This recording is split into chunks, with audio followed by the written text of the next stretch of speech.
Ini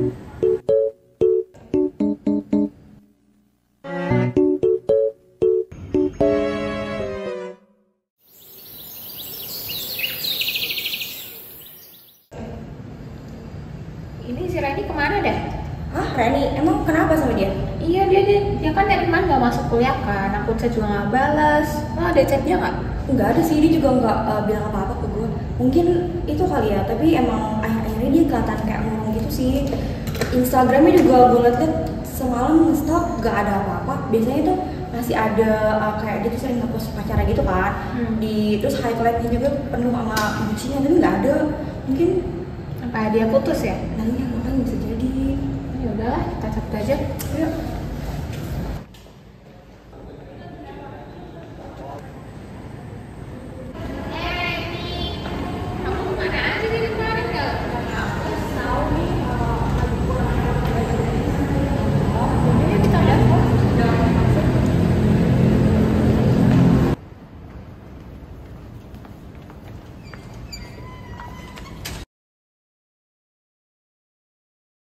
Kelas sudah selesai, semua boleh pulang.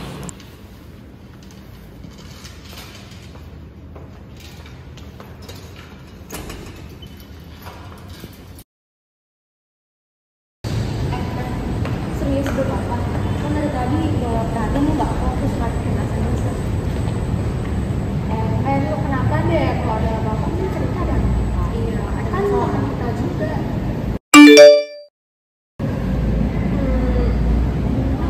kita dari tempat yang agak aman jadi.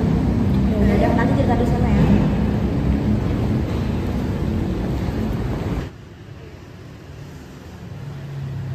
Ini gimana, Ren? Coba kalian lihat ini deh.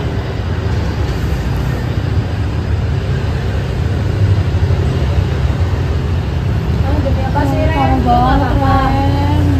Jahat banget. Ini siapa harus dibalas apa ya? Kayaknya nggak usah dibalas, dan kita laporin aja ke bersuara-suara. Itu kan bagian buat laporin masalah kayak gini kan. Jadi kita laporin itu aja deh. Kalau emang mau ngelaporin cuma ini, kita bakal cobain kok sampai proses semua selesai. Gimana?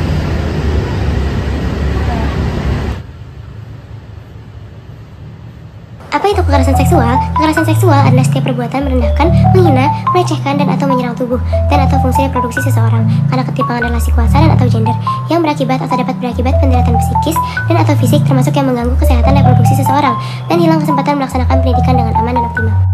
Undang-undang yang mengatur tentang kekerasan seksual. Kekerasan atau pelecehan seksual telah diatur dalam pasal 289 sampai pasal 295 KUHP. Selain itu, kekerasan seksual juga diatur dalam Undang-Undang Nomor 12 Tahun 2022 tentang tindak pidana kekerasan seksual. Undang-undang ini berisikan 93 pasal yang mengatur tentang definisi, substansi, jenis-jenis tindakan serta sanksi bagi tindak pidana kekerasan seksual. Penyebab kekerasan seksual dalam garis besar. Pertama, pernah menjadi korban, menjadi saksi, hawa nafsu, ketergantungan, dan juga kebiasaan menonton video porno. Dampak kekerasan seksual, infeksi menular seksual, gangguan alat vital, kehamilan tidak terencana, gangguan kesehatan mental, dikucilkan dari lingkungan sosial, dan muncul keinginan untuk bunuh diri. Nanti lo belajar agama belum? Belum, sumpah padahal bentar lagi UAS nggak sih? Kayak Besok, besok kita udah UAS kan? nah ini yang gue bilang. Lo tau gak sih dari TikTok ini yang views baik banget, viral kemarin. Iya, ayo mau. Gue kemarin mau bikin tahu. Iya kan, gue gak sih keren gak sih? Yang ini tuh. Ikut lah, yuk. Kayaknya gue mau ke Tara dulu deh. Iya, kenapa? Cari latte. Gue Lu buat sama Aisyah.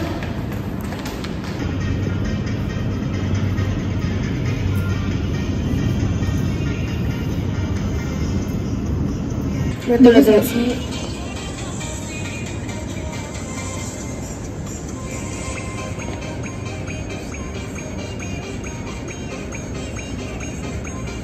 Nah, bagus. Upload nggak sih? Upload. Apa? Kalian udah ngeliat itu belum? Comment section yang tadi video yang kalian upload? Yang barusan banget. Yang barusan coba kalian cek deh. Ini komennya parah banget. Jahat banget sih orang-orang, paling tadi cuma seru-seruan doang. Kok kayak gini deh? Ini parah banget. Orang-orang yang kayak gini yang jahat banget sih. Kita juga cuma seru-seruan doang. Ini udah masuk KBGO tau. KBGO apa? What is KBGO? Kekerasan berbasis gender online atau yang disingkat menjadi KBGO adalah tindakan kekerasan atau pelecehan seksual yang merugikan salah satu gender, terutama perempuan, melalui perantara teknologi internet. KBGO bukanlah tindak kekerasan secara fisik, melainkan tindak kekerasan secara verbal. Mungkin istilah KBGO masih terdengar asing di telinga awam. Namun, perilaku KBGO, baik secara sengaja maupun tidak sengaja, sering terjadi di era digital ini. Contohnya adalah membuat konten di media sosial yang menjadikan perempuan sebagai objek seksual.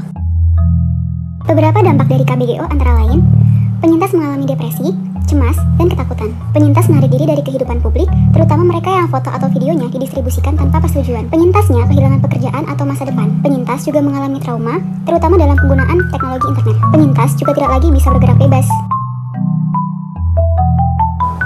Beberapa upaya untuk mengatasi KBGO antara lain, yang pertama, pendidikan dan kesadaran. Melakukan edukasi publik mengenai konsekuensi dan dampak negatif dari kekerasan berbasis gender online. Yang kedua, hukum dan kebijakan. Mendorong pemberlakuan hukum dan kebijakan yang mengatur perlindungan terhadap individu dari kekerasan online, serta menegakkan penegakan hukum secara efektif. Yang ketiga, platform online yang aman. Mendorong platform online untuk memperkuat keamanan dan privasi, serta memfasilitasi pelaporan dan tindakan cepat terhadap tindakan kekerasan gender. 4. Pendidikan korban. Memberikan layanan dukungan dan bantuan psikologis bagi korban kekerasan online, serta membangun jaringan bantuan yang efektif. Yang kelima, pendidikan gender dan kesetaraan. Meningkatkan pemahaman akan kesetaraan gender melalui pendidikan yang inklusif dan pembangunan kesadaran tentang pentingnya menghormati hak-hak individu secara online. Lihat deh yang ini. Sulit banget sih, coba. Aduh, kayak gini tuh di screenshot aja deh. Ini bisa jadi bukti buat nanti kalau misalnya kalian laporan. Emang kayak gini bisa dilaporin ya? Bisa banget, karena tuh kalau misalnya pelaku tindak pidana kayak gini itu bisa dihukum 4 tahun penjara sama denda 200 juta menurut pasal 14 UU nomor 12 tahun 2022. Jadi kalian tenang aja, jadi gak usah terlalu kepikiran, nanti kita urus bareng-bareng, oke? Oke.